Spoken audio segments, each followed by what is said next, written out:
பாலமுருகன், உடல் பருமன் மற்றும் வளர்சிதை மாற்று அறுவை சிகிச்சை நிபுணர். ஸோ இன்னைக்கு நம்ம பார்க்க போகிற டாபிக் என்ன அப்படின்னா, நிறைய பேர் உடல் பருமன் ஜாஸ்தியாக இருக்கவங்களுக்கு கொரட்டை பிரச்சனை வரும். சரிங்களா? இந்த கொரட்டை என்பது நம்ம நிறைய பேர் கேள்விப்பட்டிருப்போம். உடல் பருமனால இந்த ஒரு நுரையீரல் அழுத்தம் வர்றதுனால அப்போது ஒருத்தருக்கு கொரட்டை பிரச்சனை ஜாஸ்தியாக வரும். அதனால நிறைய தொந்தரவுகள் வரும். அது என்ன அப்படின்னு சொல்லிட்டு பார்க்கலாம். இந்த உடல் பருமனால ஒருத்தருக்கு ஸ்லீப் அப்னியா, தூங்கும்போது ஒருத்தருக்கு மூச்சடைப்பு வரதுக்கு வாய்ப்புகள் இருக்கு. சரிங்களா? அது என்னென்ன மாதிரி மெக்கானிசம் அப்படி அது உருவாகுது அப்படின்னா, சரி ஆல்ரெடி நம்ம பழைய வீடியோவில் நம்ம தொப்பைன் என்பது என்னன்னு பார்த்துருக்கோம். சரிங்களா?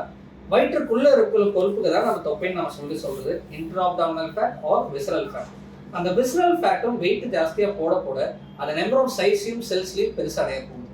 ஸோ நம்பர் ஆஃப் சைஸையும் செல்ஸ்லையும் அது பெருசடையும் போது வயிறோட சுற்றுலா ஒருத்தருக்கு பான மாதிரி விரிவடையும் போது அந்த வெயிஸ்ட் இப் சர்கம்ஃபரன்ஷியல் ரேஷியோ பெருசாகும். ஸோ வெயிஸ்ட் இப் சர்கம்ஃபரன்ஷியல் ரேஷியோ பெருசாகும் போது டயஃப்ராம்னு சொல்ற பகுதி மேல அழுத்தம் உருவாகும். ஸோ டயஃப்ராம் மேல அழுத்தம் உருவாகும் போது இவ்வளோ பேர் இந்த ரூம் சைஸ் கேவிட்டி இந்த அளவுக்கு சுருக்கமாயிடும்.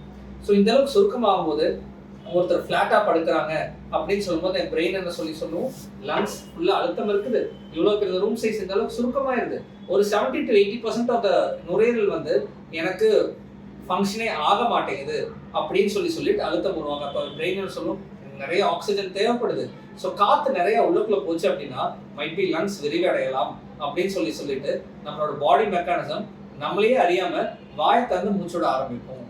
ஸோ வாயை திறந்து மூச்சோட ஆரம்பிக்கும் போது ஃபிளாட்டா படுத்து ரூஃபை பார்த்து படுத்து வாயை திறந்து மூச்சுட்ட ஆரம்பிச்சா நாக்கு உள்வாங்கி தொண்டை அடைப்பட்டிருக்கும். அதை தாண்டி மூச்சு காத்து மேலையும் கீழையும் போகும்போது தான் கொரட்டையா சத்தமா வெளியில வருது. இது உடல் பருமனால லங்ஸ் அழுத்தம் இருக்கிறதுனால வரக்கூடியது. இதே இன்னொரு மெக்கானிசம் என்ன ஆகும், சில பேருக்கு கழுத்து மட்டும் இந்த இடத்துல ஃபேட் அக்குமுலேஷன் ரொம்ப ஜாஸ்தி ஆயிட்டோம்.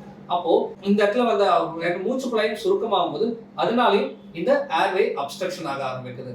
ஸோ ஏர்வே அப்ஸ்ட்ரக்ஷன் ஆகும்போது இவங்களுக்கு என்னென்ன மாதிரி தொந்தரவுகள் வரலாம் அப்படின்னு சொல்லி பார்த்தீங்கன்னா, ஃபிளாட்டா படுத்து ரூஃபை பார்த்து படுத்தா தூக்கமே வராது. அவங்களுக்கு என்ன பிரீத்திங் டிஃபிகல்ட்டி ரொம்ப ஜாஸ்தியா இருக்கிற மாதிரி இருக்கும். ஒரு சைடா திரும்பி படுத்தா கம்ஃபர்டபுளா இருப்பாங்க, குப்புற படுத்தா கம்ஃபர்டபுளா இருப்பாங்க. அப்பவும் மவுத் பிரீத்திங் தான் பண்ணுவாங்க. அட்லீஸ்ட் கொரட்டை சத்தம் கொஞ்சம் கம்மியாகும், காத்து நல்லா உள்ளுக்குள்ள வாய் வழியா காத்து நல்லா உள்ளுக்குள்ள போயிட்டு வரும். ஸோ அவங்களே பாடி மெக்கானிசம் ஒரு சைடா திரும்பி படுக்க ஆரம்பிச்சிருப்பாங்க. சம்டைம்ஸ் என்ன ஆகும் அப்படின்னா, அட்லீஸ்ட் தூங்கும் போது அவங்களுக்கு என்ன ஆகும் அப்படின்னா தொண்டை வறண்டு தூக்கத்துல இருந்து எந்திரிச்சாங்க, அதுக்கப்புறம் தூக்கமே வராது. லேட்டா தூங்கி சீக்கிரம் எந்திரிச்சிட்டாங்க அப்படின்னா சம்டைம்ஸ் அடுத்த நாள் ஃபுல்லா ரொம்ப டயர்டாவே இருக்கும். இல்ல சீக்கிரம் தூங்கி மிட் மார்னிங்ல அட்லீஸ்ட் தொண்டை வறண்டு தூக்கத்துல எந்திரிச்சிட்டோம், அதுக்கப்புறம் தூக்கமே வராது. ஸோ இவ்வளவு பிரச்சனைகள்னால இந்த தூக்கம் டிஸ்டர்பன்சஸ் இருக்கிறதுனால அடுத்த நாள் காலையில் ரொம்ப லெத்தர்ஜியா இருப்பாங்க. அந்த லெத்தர்ஜியா இருக்கிறதுனால ஆட்டோமேட்டிக்கா அவங்களுக்கு என்ன ஆக ஆரம்பிக்கும் அப்படின்னா தூக்கம் வர ஒரு ஃபீல் வந்துட்டே இருக்கும். சம்டைம்ஸ் சில பேர் உட்காந்து இருக்கிற அப்படியே நம்ம கிட்ட பேச தூங்கிட்டே இருப்பாங்க. இதெல்லாம் ரொம்ப advanced disease of sleep apnea அப்படின்னு சொல்லும்போது இந்த ஸ்லீப் அப்னியா 3 கிரேடிங் பிரிக்கும். Mild, moderate, severe. சரிங்களா? அப்புறம் மைல்டு டு மாடரேட் இருக்கு, மாடரேட் டு சிவியர் கேட்டகரி இருக்கு. இதை ஸ்டடி பண்றதுக்கு தான் ஸ்லீப் ஸ்டடி பாலிசோனோகிராஃபி அப்படின்னு சொல்லிட்டு நம்ம டிசைட் பண்றது.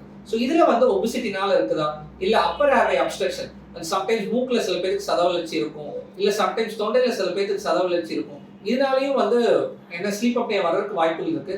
ஆனா ஒருத்தர் மார்பிடா ஒருத்தர் வெயிட் ஜாஸ்தியா இருக்கிறாங்க, அப்போ வயிறு மட்டும் அட்லீஸ்ட் பெருசா இருக்கு, அப்போ அவங்களுக்கு மைல்ட் டு மாடரேட் ஒரு கொரட்டை பிரச்சனை இருக்கு, ஸ்லீப் டிஸ்டர்பன்ஸ் இருக்கு அப்படின்னா it is not ENT cause, it is only ஒபிசிட்டினால வரக்கூடிய காஸ்.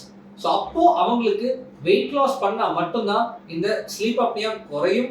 அது மட்டும் இல்லாமல் இந்த ஸ்லீப் அப்னியா குறைஞ்சாதான் அந்த ஸ்லீப்பிங் டிஸ்டர்பன்சஸ் சரியாக ஆரம்பிக்கும். அந்த ஸ்லீப் டிஸ்டர்பன்சஸ் சரியாக ஆரம்பிச்சதுன்னா அடுத்த நாள் ஆக்டிவா இருப்பாங்க. அந்த ஆக்டிவா இருந்தாதான் வெயிட் லாஸ் ஆகும். ஸோ இது ஒரு சைக்கிள். ஸோ தூக்கம் நல்லா இருந்தாதான் அடுத்த நாள் ஆக்டிவிட்டி செய்ய முடியும், ஆக்டிவிட்டி செஞ்சாதான் கேலரிஸ் பர்ன் ஆகும். ஸோ இப்போ இது என்ன ஆகுது, ஸ்லீப் அப்னியா உடல் பருமனால ஒருத்தருக்கு ஸ்லீப் அப்னியா வந்துச்சு அப்படின்னா மேக்சிமம் அந்த ஸ்லீப் அப்னியாவை நம்ம ட்ரீட் பண்ணா அப்போ ஒரு 1 to 2% வெயிட் லாஸ் ஆகும். ஏன்னா வெயிட்னால தான் அந்த ஸ்லீப் அப்னியா இருக்கு. வெயிட் கம்மியாகாம ஸ்லீப் அப்னியாவும் சரியாகாது, ஸ்லீப் அப்னியா சரியாகாம வெயிட்டும் சரியாகாது. சரி, இப்போ ஸ்லீப் அப்னியா மட்டும் இருக்கு சார், கொரட்டை மட்டும் இருக்குது, அது என்ன வகையான ட்ரீட்மெண்ட் அப்படின்னு சொல்லி பார்த்தீங்கன்னா, இப்போலாம் ரொம்ப அட்வான்ஸ் மேனேஜ்மெண்ட் வந்துருச்சு. ஃபார் எக்ஸாம்பிள் இந்த ஸ்லீப் ஸ்டடி பண்ணுவாங்க. ஸ்லீப் ஸ்டடி பண்ணி சிபேப்னு ஒரு தெரப்பி ஒன்று கொடுப்பாங்க.